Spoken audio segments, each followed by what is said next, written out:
And up next this week, we saw Underworld: Rise of the Lycans, directed by Pat Tatopoulos, and it goes to the story before the first two Underworld films. It goes back before Kate Beckinsale and Michael, and it kind of shows the story of what happened that brought the werewolves and the vampires together. And the werewolves were this subclass of people that were used as slaves by the vampires.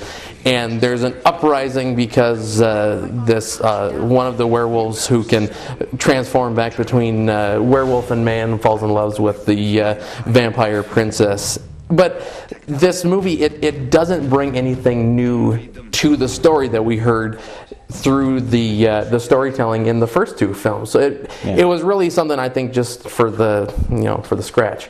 Well, yeah, I mean, the exact story that is told in this movie has been told, through narration or whatever in the other two movies, and it doesn't really deviate from that. I mean, there's more detail, I suppose, but Lucian and Sonia are the two main characters. You don't really learn anything new about them. No, and that's really the reason to go back through and do things like this, is to add something more to the story that isn't told through the narration. But yeah, I mean, it's kind of the Star Wars kind of thing where.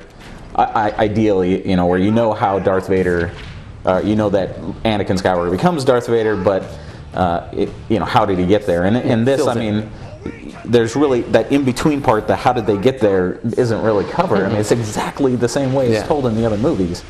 I did like Bill Nighy and I did like Michael Sheen.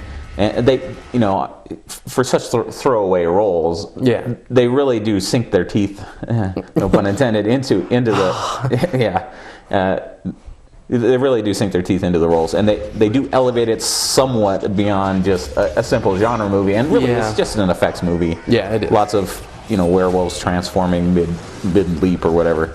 But because it doesn't have anything new to say about the characters of the franchise or anything, I would say skip it. Yeah, I agree.